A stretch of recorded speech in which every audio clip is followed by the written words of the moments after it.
자, 오늘 말씀 듣도록 하겠습니다. 오늘 말씀 들으면서 오늘 리더십에 대해서 얘기를 할 거예요. 리더십. 오늘 제목은요, 승리를 이끄는 리더십. 어떤 리더가 어떤 리더십을 발휘할 때 그 공동체를 승리로 이끌어 갈 수 있는가. 물론 개인도 승리할 것이고요, 공동체 전체도 승리할 거예요. 오늘 이렇게 나오는 것을 봤어요. 맨 앞에 누가 맨 처음에 나왔죠? 누가 제일 먼저 나왔어요? 율동어린이. 들어갈 때 누가 제일 먼저 들어갔죠? 그래요. 어른들은 뭐 했어요? 제가 왜 이런 얘기를 하냐면, 공동체를 이끌어가고 누군가가 기준을 잡으려면 기준 잡는 사람이 잡아야 돼요. 그래야지 이게 일사천리로 쫙 진행이 되는 겁니다. 여러분들 꾸준한 거라 그렇게 받지 마시고, 모든 공동체의 활동들이 마찬가지입니다. 오늘 리더에 대해서 얘기를 할 거예요. 그 공동체가 어떤 공동체가 그 공동체를 누가 이끌어가느냐에 따라서 어디까지 성장할 것인가 또는 어디까지 승리할 것인가가 결정이 됩니다. 어떤 리더가 앞에서 어떻게 이끌어가느냐에 따라서 빨리 진행될 수도 있고 더디 진행될 수도 있고, 어떤 리더가 그 공동체를 어디까지 어떤 방식으로 어떻게 이끌어가느냐에 따라서 수월하게 진행될 수도 있고, 함께 가는 팔로워들이 공동체가 힘들게 버겁게 갈 수도 있고. 그래서 리더가 굉장히 중요하다는 거예요.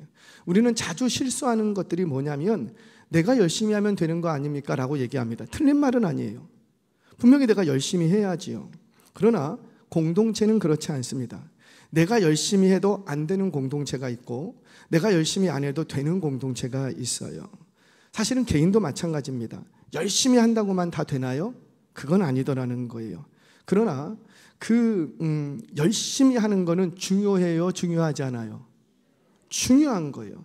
열심히 한다는 것은 일의 성공과 승리와 패배와 상관없이 열심히 한다는 자체는 그건 틀리지 않고 잘못되지도 않고 나쁘지도 않아요. 열심히 한다는 건 굉장히 중요해요. 그러나 열심히 한다고 해서 꼭 그것이 성공하거나 승리한다는 것은 아니라는 거지요. 그 공동체를 그래서 어디까지 승리하게 할 것이고 어디까지 성장시켜 갈 것인가라는 것은 내가 그냥 열심히 한다고만 해서 되는 문제가 아니라, 그 공동체를 누가 이끌어가느냐, 우리의 리더가 누구냐에 따라서 달라질 수 있다는 겁니다. 그래서 어떤 시대든지 어떤 공동체든지 간에 리더가 중요한 거예요. 리더가. 오늘 입다가 이스라엘의 리더로 세워집니다. 너 우리의 머리가 되라. 리더로 세워집니다. 사실 입다는요, 사실 그 이스라엘 공동체 안에서 쫓겨난 인생이었어요. 소외된 인생이에요. 배척당한 인생이에요. 여러분들 이스라엘 문화를 좀 이해하시려면, 우리 옛날에 유교 문화 있었죠. 유교 문화. 유교권 문화를 조금 이해하시면 좋아요. 양반들은 뛰어요, 걸어요? 뭐 양반도 아닌 것들이. 양반은요, 아무리 바빠도요, 뛰어요, 걸어요? 걷는다고 하죠. 유대인들이 그렇습니다. 랍비들은요, 절대 뛰지 않습니다. 체면이 있지. 너 누구 집 자식이야? 그걸 굉장히 중시 여기는 사회가 유대 사회예요. 이스라엘 사회예요. 그러니까 이스라엘 사회를 좀 이해하시려면 우리 유교권을 조금 생각하시면 이해가 좋습니다. 이스라엘 문화권은 체면 문화예요. 우리나라도 무슨 문화예요? 면 문화라고 하지 않습니까? 얼굴을 바라서. 너 누구 집 자식이야? 혈통, 가문, 체면, 이런 거를 중시 여기는 그 공동체가 바로 이스라엘 공동체예요. 그래서 이스라엘을 좀 이해하시려면 유교 문화권을 좀 이해하시면 쉽습니다. 그래서 이 이스라엘에서는 혈통, 가문, 너 누구 집 자식이야? 내 엄마 아빠가 누구야? 이거를 굉장히 중요시 여긴다는 거예요. 그로 인해서 상처 입은 인생이 누굴까요? 입다. 왜 그랬죠? 벗다도 아니고 벗다도 아니고 입다. 입다가 왜 상처 입은 인생이죠? 그의 어머니가 누구니까. 그렇죠. 기생이었다라는 거예요. 이스라엘 사회에서 천시 여기는 부정한 여인으로 취급되는 여인이라는 거지. 자기의 출생의 사연 때문에 이스라엘 사회에서 배척당하고 소외당하고 업신여김 당할 수밖에 없는 상처 많은 인생이 바로 입다의 인생이었습니다. 입다는 성경에서 굉장히 뛰어난 인물로 그려집니다. 모든 사람들이 그를 향해서 뭐라고 불렀냐면 큰 용사다 이렇게 불렀어요. 기드온도 하나님이 큰 용사라고 불렀습니다. 그런데 기드온의 경우는 큰 용사였기 때문에 큰 용사로 부른 것이 아니라 하나님께서 그를 격려하고 그에게 용기를 주고 그에게 있는 두려움을 극복시키게 하기 위해서 큰 용사라고 불러줬던 거예요. 그런데 입다의 경우는 다릅니다. 입다는 하나님이 큰 용사로 부른 것이 아니라 이스라엘 사람들이 너는 큰 용사야. 우리 가운데 제일 싸움을 누가 잘해요? 입다가 싸움을 잘해. 전쟁에 능해. 그러니까 너가 우두머리로 나가면 이 전쟁 우리 이길 수 있어 라고 인정할 정도로 실력과 능력이 뛰어났던 인물이 입다였다라는 거죠. 다만 그가 실력과 능력이 있었음에도 불구하고 그의 뭐 때문에?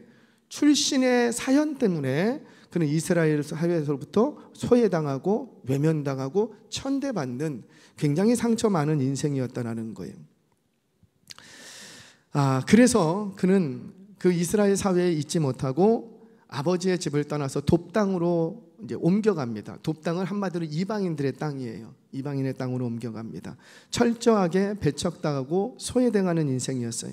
자, 이곳에 누가 모여들기 시작하냐면 잡류라고 하죠. 잡류라는 말은 히브리 원어 그대로 가져온다면 천박한 사람들, 공허한 사람들, 텅 빈 사람들 이런 뜻이에요. 그러니까 텅 비었대요. 공허하대요. 무슨 말입니까? 삶의 의미와 목적 이런 거 아무것도 없어.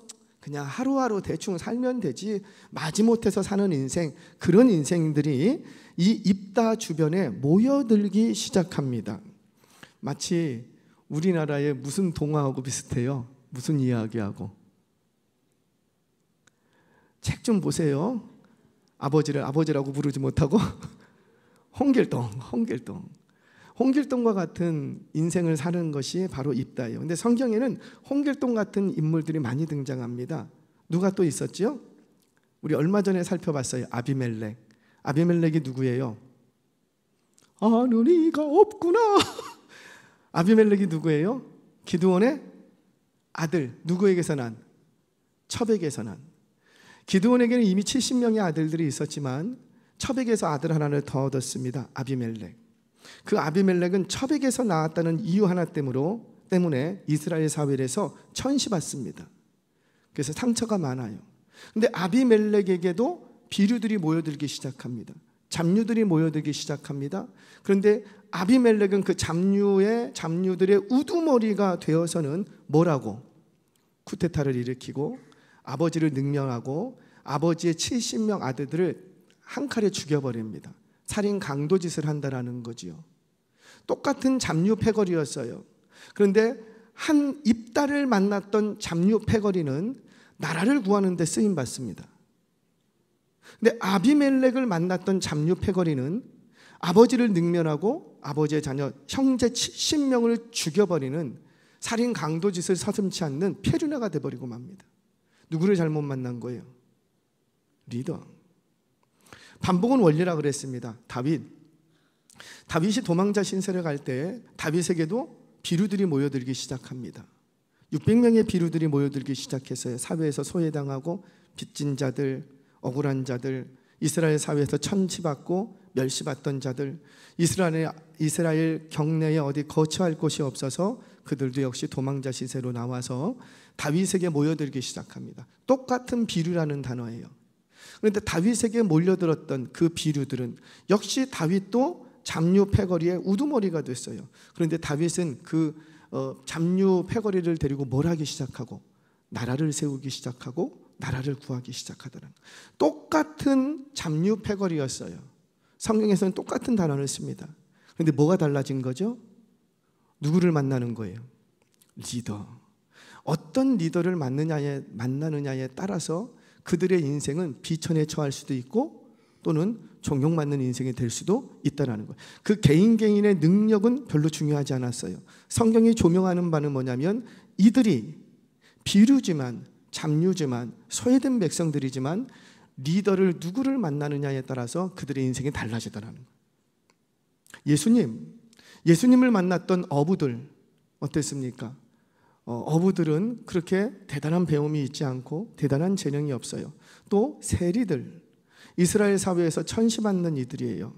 매국노라고 암살 1위, 그렇게 부정한 자라고 취급받는 자들이었습니다. 그런데 그들이 그런 인생으로 끝날 수 있었으나 누구를 만나기 때문에 예수님을 만나고 그들의 인생은 놀랍게 변화됩니다.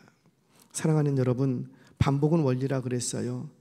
오늘 나는 비천할지라도 내가 누구의 손에 붙들리냐에 따라서 인생이 달라지는 줄 믿으시기를 바랍니다. 저는 선생님을 잘 만났어요. 갑자기 퍼뜩 생각이 나서 제 중학교 2학년 담임 선생님이 수학 선생님이셨어요. 중학교 2학년 권투 아마추어 권투 선수 출신이어서 아시안 게임 권투에서 그 주심을 맡으셨던 분이십니다. UFO라 그랬어요. 요만한 짝대기를 들고 다니면서 그걸 UFO로 어디서 나타날지 몰라 라고 잘못하면 학생들 다 때리고 바로잡고, 학교에 왜 지도교사 같은 분 계시잖아요. 그분이 저를 참 좋아해 줬어요. 이뻐해 주셨어요. 언제 선생님이라고요? 중학교 2학년. 제가 고등학교 1학년이 됐습니다. 사고를 좀 치고 다녔어요. 나중에 긴 사연은 책을 통해서 긴 사연은 저는 고등학교를 들어갔다가 자퇴를 했어요. 그래서 다시 고등학교를 들어갔어요. 왜 자퇴했을까요? 여러분들이 상상에 맡깁니다. 자퇴해서 돌아갔어요.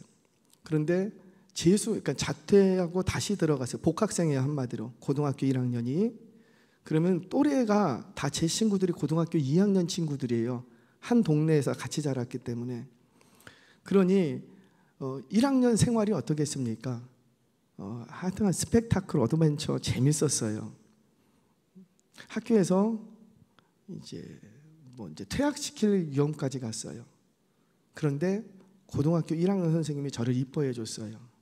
그래서 병가로 바꿔주고 이렇게 바꿔주고 저렇게 바꿔주고 하여튼간 2학년으로 올라갈 수 있도록 선생님이 무진장 애를 써줬어요.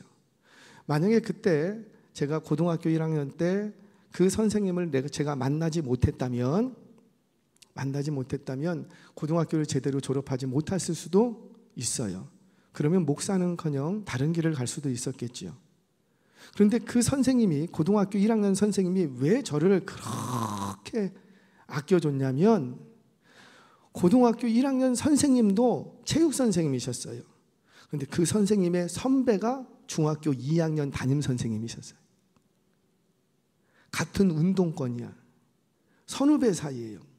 그런데 어떤 이렇게 자기들끼리 이제 모임의 자리에서 옛날 얘기를 하다가 중학교 2학년 때 우리 반에 어떤 애가 있었는데 그 집이 뭐 어땠고 참 걔 괜찮은, 이런 얘기를 한 거예요. 근데 그 얘기가 누구 얘기예요? 그런데 고등학교 1학년 내가 담임인데 걔 그런 애 아닌데요? 선생님 선배님 잘못하신 거 아닙니까? 맞다. 걔 좀 잘 돌봐줘라. 그 말 한마디에 고등학교 1학년 선생님이 제가 졸업할 수 있을 때까지 그렇게 제 뒤치작거리를 다 해주셨어요. 그러지 않았으면 졸업 못했을 수도 있어요. 저는 누구를 잘 만난 거예요? 선생님. 내 앞에 있는 리더를 잘 만났기 때문에 제 인생이 열리더라는 거죠. 지금도 마찬가지입니다. 제 인생은, 여러분들의 인생도 마찬가지예요. 우리 다 서로 이렇게 보면 거기서 거기에요. 그런데 내가 누구를 만나느냐에 따라서 인생이 열리기도 하고 열렸던 인생이 닫히기도 한다는 겁니다. 저와 여러분들은 참 좋은 리더를 만났어요. 뛰어난 리더를 만났어요. 예수님이 우리의 리더 되신 줄 믿으시기를 바랍니다. 그분의 말씀을 따라, 그분의 리더십에 따라 순종하고 복종에 따라가면 저와 여러분들의 인생길도 열리게 될 줄로 믿으시기를 바랍니다. 저는 뿐만 아니라 우리 공동체도 마찬가지예요. 우리는 좋은 공동체를 만났어요. 아멘이세요? 믿지 못하겠어요? 아멘이세요? 금요일 저녁에 이렇게 모여서 기도하는 공동체 많지 않아요. 이 의왕지역부터 부곡지역까지 다 뒤져보세요. 그렇게 많지 않아요. 그만큼 뭐냐면 영적으로 깨어있고 좋은 공동체라는 거예요. 좋은 구역장님 만나셨습니다. 점점 소리가 작아져요. 다시 좋은 구역장님 만나셨습니다. 교회에 누가 뭐래도 리더잖아요. 좋은 장로님 만나셨습니다. 좋은 권사님 만나셨습니다. 좋은 교구장님을 만나셨습니다. 그래요. 누가 뭐래도 이분들은 교회의 리더들이에요. 좋은 리더를 만난다는 것은 영적으로 굉장히 큰 축복이라는 거죠. 우리 교회가, 저와 여러분들이 좋은 리더를 만나서 날마다 성숙하고 승리하는 공동체 되시길 주의 이름으로 축원합니다. 오늘 제가 그 이야기를 하려고 그래요. 도대체 승리를 이끄는 리더가 가져야 할 리더십이 뭘까? 이 공동체는 그냥 내버려 두면 패배할 수밖에 없는데, 리더가 세워지고 그 리더가 어떤 리더십을 가질 때 이 공동체를 승리하는 공동체로 만들어갈 수 있을까? 그 리더에게 필요한 3가지 리더십을 오늘 본문을 통해서 좀 찾아가려고 합니다. 자, 첫 번째, 따라하세요. 우리는 모두가 리더가 돼야 돼요. 아멘이세요? 저와 여러분들 다 리더가 돼야 돼요. 우리 학생들도 앞으로 10년 후, 20년, 30년 후에 사회, 경제, 법조, 예능, 금융, 종교 어떤 분야에서든지 간에 크리스찬 리더들이 되시기를 축복합니다. 그러려면 오늘 말씀 잘 들어야 돼요. 자, 어떻게 해야지 우리가 참 좋은 리더, 승리를 이끌어내는 리더가 될 수 있는가? 첫 번째, 따라합니다. 하나 되게 하는 리더십. 시작.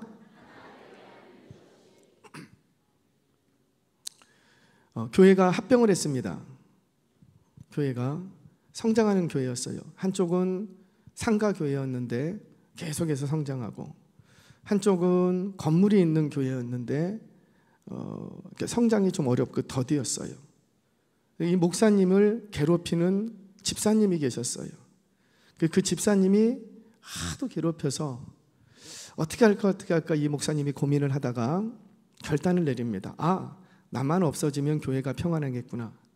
그래서 이 목사님이 이 교회를 내려놓고 선교를 떠나실 생각을 했어요. 교회의 평안을 위해서. 그래서 주변에 건강한 교회를 찾기 시작했습니다. 부흥하고 있는 교회, 조건들이 몇 가지 있었어요. 부흥하고 있는 교회, 건강한 교회, 전도에 열정 있는 교회, 건물이 없는 교회. 찾다가 제가 속한 공동체를 만나게 됐어요. 만나게 된 사연이 참 재밌어요. 제가 청년들을 데리고 이렇게 전도를 합니다. 옛날에는 요즘도 많이 하지만 아파트 전도를 많이 했어요. 100집 전도. 그러니까 7, 8명 딱 데리고 나가서 둘씩 짝 지워갖고 아파트로 쫙 올려보내요. 그러면 위로 올라갑니다. 올라가면서 내려오면서 전도지를 다 붙이고 내려와요. 그러다 다 못 붙이면 주차되어 있는 차에도 붙이기도 하고, 또는 오가면서 사람들 만나면은 이렇게 전도지를 나누어주고. 그래서 숙제예요. 우리 청년들을 훈련시키는데 100집 전도, 200집 전도. 그러니까 전도지만 나눠주는 거예요. 뭐 모시고 오고 뭐 그런 건 둘째치고 훈련을 시키는 거죠. 전도에 대한 몸이 배도록 100집 전도를 합니다. 청년 둘 짝지어서 딱 올려보냈어요. 그런데 그때도 그랬어요. 집에서 전화를 해요. 관리실로. 여기 어떤 애들이 와서 자꾸만 뭐 붙이고 갑니다. 그러면 이제 관리하시는 분들이 쫙 나옵니다. 그리고는 이렇게 막 돌아다녀요. 그러다가 잡혔어요. 그래서 위층, 꼭대기층부터 쭉 내려오는 거예요. 그때 그 엘리베이터에 이 목사님이 여기를 탔어요. 목사님하고 전도사님 둘이서 딱 탔어요. 딱 탔는데 관리소장님, 관리 경비하시는 분 아저씨가 이 청년 둘을, 20살 청년 둘을 딱 세워놓고 위에부터 아래까지 귀에 아프도록 막 꼬집어주는 거예요. 너 지금 너 나이가 몇 살인데 이러고 다니냐? 너 이러고 다니는 거 너네 엄마 아빠가 아느냐 모르냐부터 시작을 해서 아주 그냥 귀가 아프도록 막 얘기를 했어요. 그때 그 모습을 보고 있던, 그래도 목사님 아니에요. 이분이 여자 목사님이셨어요. 목사님 아니에요. 그래갖고 안타까운 마음에 그 혼나고 있는 애한테, 얘야 너 손에 들고 있는 게 뭐니? 그거 한번 줘봐. 이렇게 얘기를 한 거예요. 그 줬어요. 그랬더니 그 교회 전도지인 거죠. 그 전도지를 딱 들고 수요일 날 그 교회를 찾아갔어요. 도대체 어떤 목사님이길래 청년들을 이렇게 욕먹으면서까지 전도를 시키는가? 여기에 감동이 된 거예요. 그리고는 그 교회를 찾아갔어요.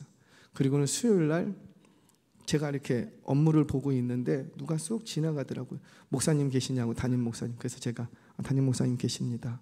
안내를 해드렸어요. 그리고는 한 3, 40분쯤 있었나? 이렇게 나오세요. 목사님이 저를 이제 콜을 한 거예요. 그때 제가 전도사였습니다. 강도사였습니다. 고강도사 한번 들어와봐. 그래서 제가 들어갔어요. 하시는 얘기가 이 교회에서 합병제의가 왔다. 너 같으면 합병을 할래 말래? 제가 뭐라 그랬을까요? 우리 교회는 계속해서 부흥하고 있어요. 근데 지금 상가교회예요. 근데 저쪽 교회는 우리 교회는 한 200명 정도 성도고 저기 교회는 한 100여 명 정도의 성도예요. 근데 이쪽 교회는 건물이 있어요. 근데 합병제의가 들어왔어요. 목사님 그냥 떠나겠대요. 저한테 담임 목사님이 하시는 말씀이 고강도사 너 같으면 어떻게 하겠냐 딱 그러더라고요. 합병해야 돼요 말아야 돼요? 배짱도 좋으셔. 합병하면 좋은 일이 많을까요? 어려운 일이 많을까요? 알면서 그래요? 어려운 일이 많아요. 어려운 일이 내 속으로 난 자식들도 키우기 어려운데 이미 다른 목사님으로부터 많은 말씀을 들어서 이렇게 커온 양떼라고요. 근데 그 양떼들을 품어낸다 쉽지 않아요. 그래서 제가 딱 그랬어요. 목사님, 저희 교회는 지금 이렇게 해도 잘 성장하고 있으니 목사님 굳이 힘들게 합병하실 이유는 없을 것 같습니다. 건물도 하나님이 필요하시면 주시지 않겠습니까? 목사님 그냥 안 하셔도 교회는 잘 성장할 수 있을 것 같은데 목사님 고려해 보시죠. 그랬어요. 그랬더니 저를 이렇게 째려보시면서 하시는 말씀이 뭘 하면 안 힘드냐? 이렇게 하더라고요. 뭘 하면 안 힘드나? 이렇게. 제가 할 말이 없었어요.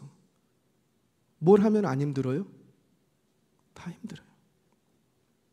그래서 수요일 날 합병제의가 왔고 금요일 날 양쪽 교회에서 왔다 갔다 하시고 설교하고 주일 날 선포하고 교회에 합병했어요. 딱 3일 만에 이루어졌어요. 그 교회가 지금 세가나안 교회입니다. 그 교회가 저기 교회 우리 노예이기도 하고 그래서 그 속사정을 제가 잘 알아요. 그 현장에서 제가 다 추진했던 사람이었기 때문에. 그러면서 그 목사님이 하셨던 게 있어요. 철저하게 누구 중심으로? 그렇죠. 내가 같이 같이 이렇게 교회를 일구고 개척하고 했던 본 성도들 말고 떠나버린 목사님이 가버린 요 성도들, 저한테는 이 성도들 100% 품어라.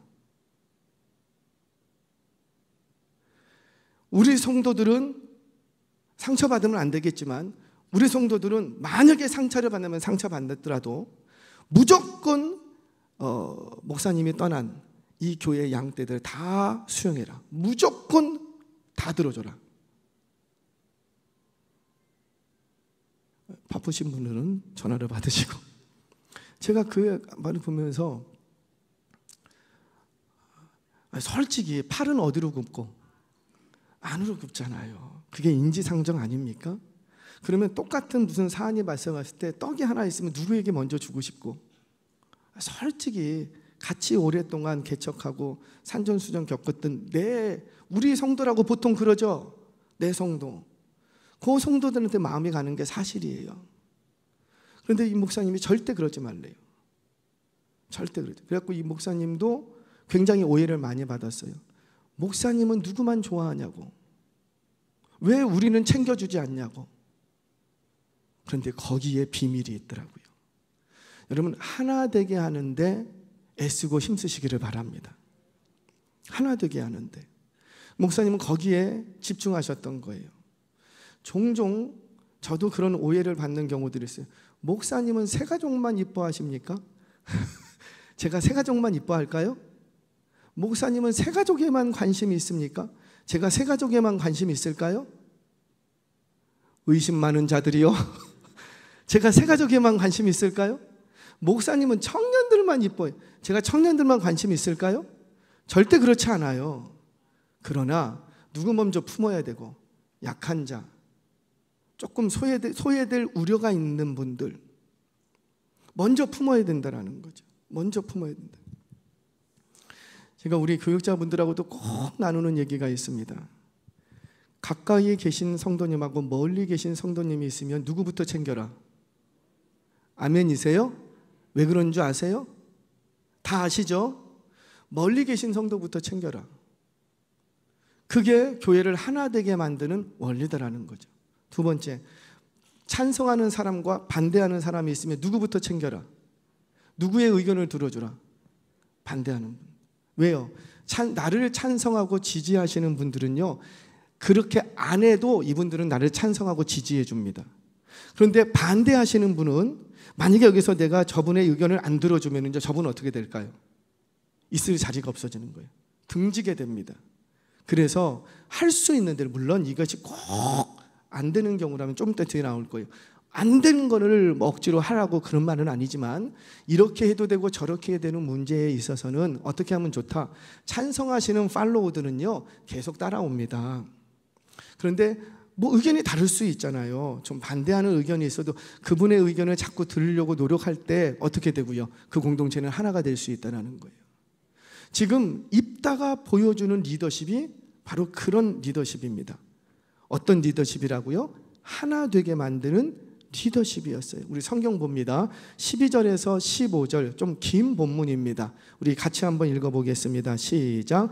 입다가 암몬 자손의 왕에게 사자들을 보내 이르되 내가 나와 무슨 상관이 있기에 내 땅을 치러 내게 왔느냐 하니 암몬 자손의 왕이 입다의 사자들에게 대답하되 이스라엘이 애굽에서 올라올 때에 아르논에서부터 야복과 요단까지 내 땅을 점령했기 때문이니 이제 그것을 평화롭게 돌려달라 하니라. 입다가 암몬 자손의 왕에게 다시 사자들을 보내 그에게 이르되 입다가 이같이 말하노라. 이스라엘이 모압 땅과 암몬 자손의 땅을 점령하지 아니하였느니라. 아멘.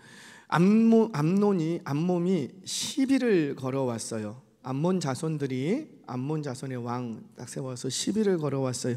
그 시비는 뭐냐면 내 땅 내놓으라, 한마디로 그거예요. 너희가 지금 차지하고 있는 땅은 역사적으로부터 우리 조상들의 땅이다. 그러니 그 땅을 돌려달라. 이렇게 말 같지도 않은 시비를 걸어왔습니다. 이렇게 하는 이유는 뭐냐면 그 땅이 문제가 아니라 지금 암논의 계획은 뭐예요? 이것을 빌미 잡아서 저들 저거 안 들어줄 텐데 이참에 억압하고 착취하는 걸로 끝내는 것이 아니라 완전히 이스라엘 땅을 속국 삼겠다, 이 계획이에요. 본질은 그거예요. 근데 그 본질을 이루려고 시비거리 하나를 딱 가지고 나온 거예요. 이 부분에 대해서 이 입다가 전쟁을 이제 준비합니다.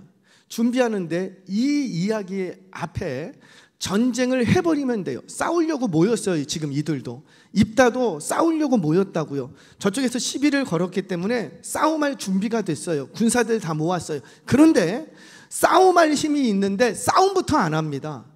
누구부터 보내는 거예요? 입다가 사자들을 먼저 보냅니다. 오늘 12절부터 계속해서 반복되는 단어가 뭐냐면 입다가 암몬 자손의 왕에게 사자를 보내고 13절에서도 다시 암몬 자손의 왕이 입다의 사자들에게 대답하고 14절에서도 암몬 자손의 왕에게 다시 사자들을 보내고 15절도 그 사자들을 통해서 다시 암몬 자손의 왕에게 말을 하는 거예요. 지금 성경이 우리에게 조명시켜주는 게 뭐냐면 싸움할 준비 다 됐다고요. 저쪽에서 시비 걸어왔어요. 그러면 뭐 하면 돼요? 싸우면 돼. 앞에서도 말하겠지만 입다는요 싸움에 능한 사람이에요. 이들과 싸우면 이스라엘이 계산을 했는데 네가 앞에 나가서 싸우면 이길 승산이 있다는 거예요. 그래서 입다 너 우리 우두머리 되고 너 한번 싸우자. 그래서 군사 모았다고요. 그런데 입다는 싸울 수 있음에도 불구하고 싸움부터 안 하더라는 거죠. 뭐부터 하고? 자꾸 누구를 보내요? 사자들을 보내요. 그리고는 자꾸 얘기하게 하는 거예요. 왜 이렇게 할까요? 여기에 비밀이 있어요. 지금 입다는 암몬 자손의 왕에게 얘기하는 게 아니라 사실은 누구에게 얘기하는 거냐면 이스라엘 백성들에게 얘기를 하는 거예요. 이스라엘 백성들에게.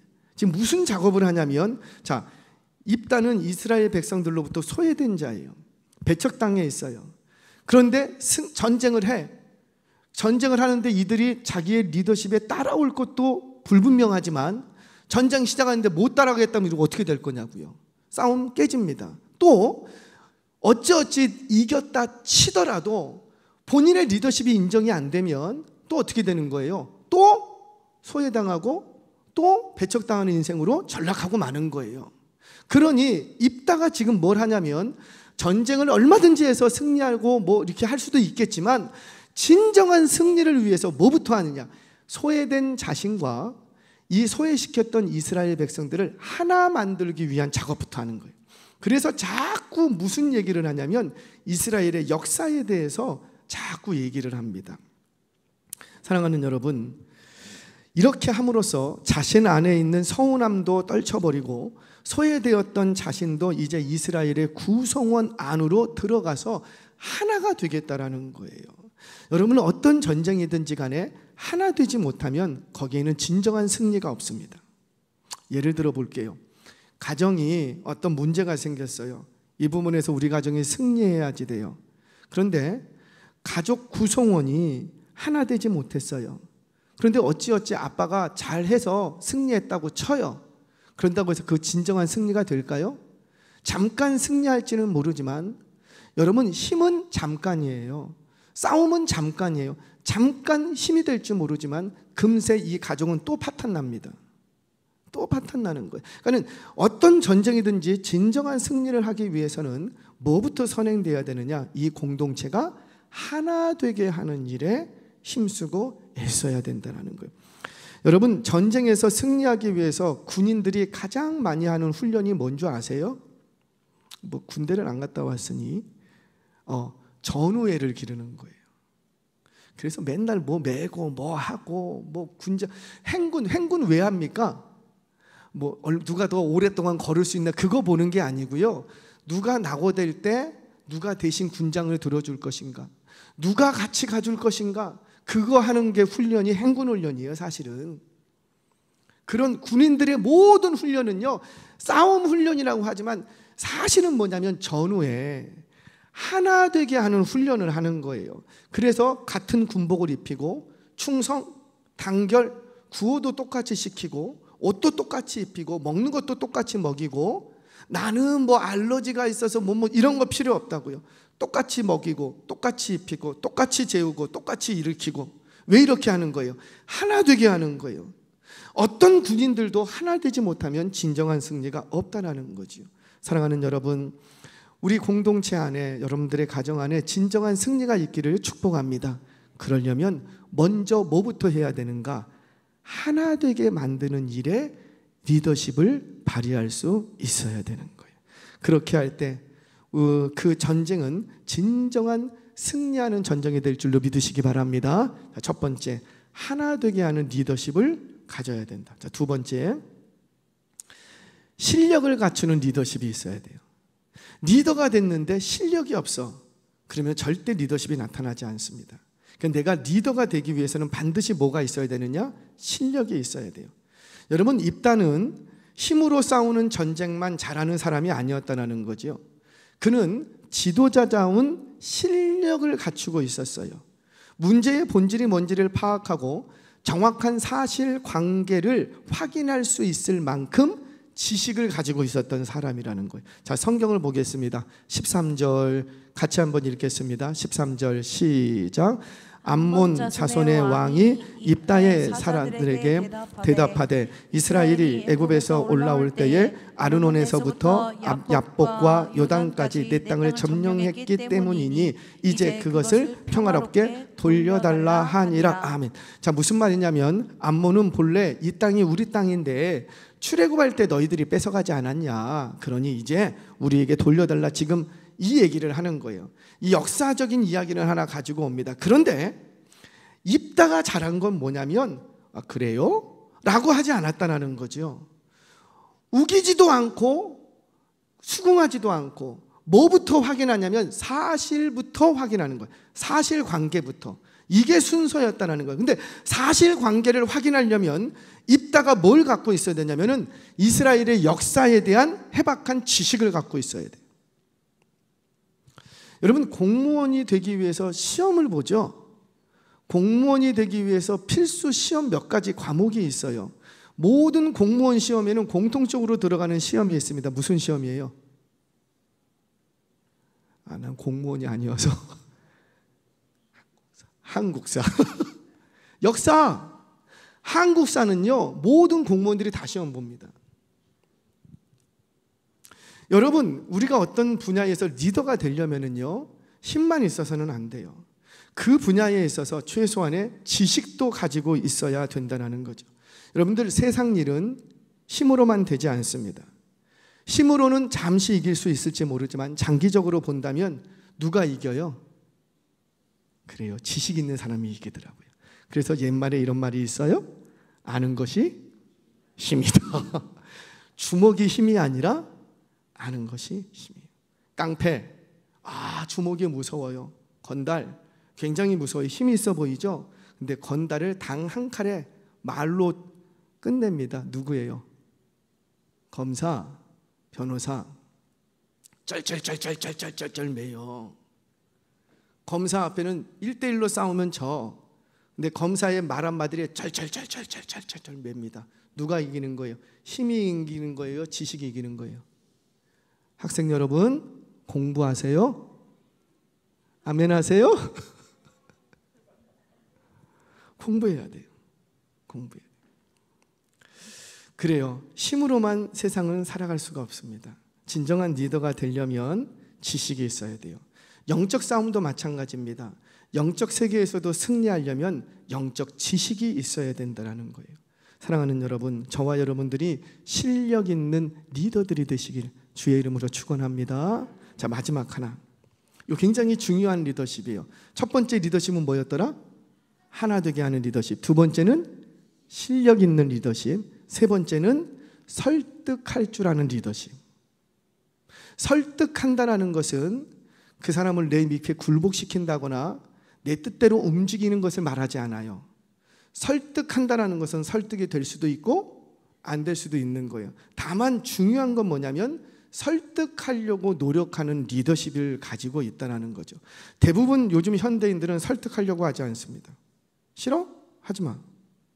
그걸 왜 해야 되는지 구구절절하게 설명을 한다거나 꼭 당신이 해줘야 되는 이유에 대해서 구구절절하게 말하지 않아요. 할 수 있어? 못해? 못해? 하지 마. 할 수 있어? 해. 세상은 그렇게 갑니다. 그래서 팔로우들이 없는 거예요. 그래서 리더가 없는 거예요. 옛날처럼 목숨을 걸고 형님 하면서 따라가는 사람이 없는 거예요. 왜냐? 설득할 줄을 몰라요. 지금 입단은요 아주 오랜 시간 동안에 설득을 합니다. 심지어 누구를 설득하냐면 적군 암몬의 왕을 설득하고 있는 거예요. 당신 생각이 잘못됐습니다. 역사는 그런 게 아닙니다. 당신이 잘못 알고 있습니다. 12절에서부터 28절까지 길게 입다가 사사들을 계속해서 사자를 보냅니다. 계속해서 사자를 보내면서 하는 얘기가 뭐냐면 당신 잘못 알고 있습니다. 그랬다면 당신 왜 그렇게 했겠습니까? 그는 당신이 잘못 알고 있습니다. 그러니 이렇게 하지 마세요. 적군이지만 적군의 수장까지 설득할 줄 알더라는 거예요. 우리 26절 같이 한번 읽겠습니다. 26절 시작. 이스라엘이 헤스본과 그 마을들과 아로엘과 그 마을들과 아르논 강가에 있는 모든 성읍에 거주한 지 300여이거늘 그동안에 너희가 어찌하여 도로 찾지 아니하였느냐. 처음에는 역사를 갖고 막 그 너희 잘못된 얘기다. 우리는 너희 땅을 뺏은 게 아니라 출애굽할 때 너희가 못 가져서 우리 돌아가지 않았냐. 그러니까 그거 아니다. 우리는 다만 가나안 원주민들에게서 이 땅을 아모리 족속에게서 이 땅을 차지했다. 너 알지 않니? 아모리 족속의 왕 시온을 그들의 땅을 우리가 차지했지. 암몬과 모압 너희 암몬 땅에 우리가 해코지한 적이 없다. 너희들이 그저 그냥 빼앗겼을 그 가나안 족속들에게 빼앗겼을 뿐이지 우리가 뺏은 게 아니다. 라고 선을 딱 그어줍니다. 그래도 못 알아들어. 그러니까는 결국에 무슨 얘기 하냐면 너희가 진짜 이 땅을 빼앗고 같이 도로 찾고 싶었으면 300년이 지났다. 300년이. 그런데 왜 지금까지 너희 아무 말하고 있지 않다고? 왜 지금에 와서 이런 얘기를 하느냐? 설득하고 또 설득하고 또 설득하고. 물론 설득했다고 해서 이 암몬의 왕이 알아먹습니까? 못 알아먹어요. 그래서 결국은 싸움을 합니다. 그럼에도 불구하고 입단은 지루해질 만큼 뭘 하기 시작하냐면 설득할 줄을 알았다는. 사랑하는 여러분, 저도 가장이 되고 한 공동체의 리더가 되다 보니 제일 힘든 게 뭐냐면 설득한다는 거예요. 제일 힘들어요. 내 자식이에요. 내 자식인데도 내 마음대로 돼요, 안 돼요? 안 돼요. 학생이에요.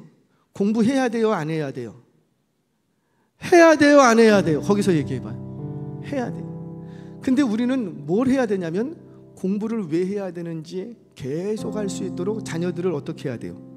설득하고 또 설득하고, 때로는 당근으로, 때로는 채찍으로 계속. 남편, 내가 원하는 대로 움직여주지는 않아. 그래도 어떻게 해야 돼요? 또 설득하고 또 설득하고 또 설득하고. 부부? 행복한 부부는 다른 거 아니더라고요. 서로 설득하고 설득할 용의가 있는 관계가 될 때 그게 좋은 부부더라고요. 그거 안 하기 시작하면 남남되는 거예요. 한 집에 살고 있어도 너와 나 아무런 상관이 없다는 거예요. 그래서 설득을 안 해. 하기 싫으면 하지 마. 근데 좋은 부부는 어때요? 하기 싫어도 할 수 있도록, 심지어 이 사람이 안 한다 할지라도 계속해서 설득하고 설득하고. 훌륭한 자녀들은 뛰어난 재능이 있어서 발굴되는 것이 아니라 주변에서 설득하는 사람들이 많았던 거예요. 너 하기 싫지? 예배 드리는데 힘들지? 찬양하는데 어렵지? 밤 9시에 오라고 하니까 힘들지? 그래도 또 설득하고 또 설득하고 또 설득하는 거예요. 그렇게 할 때 그 인생은 멋진 인생으로 자라가는 겁니다. 설득한다고 해서 다 내 마음대로 움직여준다는 착각을 버리시기 바랍니다. 안 들어줄 거예요. 그런데 안 들어주더라도 설득할 용기를 내시기를 바랍니다. 그렇게 할 때 그 가정, 그 공동체는 승리하는 공동체가 되는 거예요. 앞으로 우리가 싸워야 될 싸움들이 많이 남아 있습니다. 그런데 그 전쟁터마다 우리가 승리하는 공동체가 되기 위해서는 우리에게도 리더십이 필요해요. 이 자리에 있는 저와 여러분이 승리를 이끌어낼 수 있는 리더요 그리스도의 종들이 되시기를 바랍니다. 그리스도인들은요, 리더인 동시에 종이기도 해요. 그러기 위해서는 먼저 공동체를 하나 되게 만들 줄 알아야지 돼요. 이거는 그냥 생기지 않아요. 훈련하셔야지 돼요. 훈련하셔야 돼요. 그리고 지식적으로, 그리고 영적으로 실력을 갖추셔야지 돼요. 실력을. 그리고 나와 반대하는 사람이라 할지라도, 적군까지라도 설득할 만한 용기를 내셔야지 돼요. 이거는 훈련을 통해서 갖추어진답니다. 저와 여러분들이 이런 리더십을 훈련하셔서, 아직 우리에게는 싸워야 될 전쟁이 많이 남았는데 그 전쟁까지 승리로 이끌어낼 수 있는 저와 여러분, 우리 신앙 공동체와 여러분들의 가정 일터 되시길 주의 이름으로 축원합니다.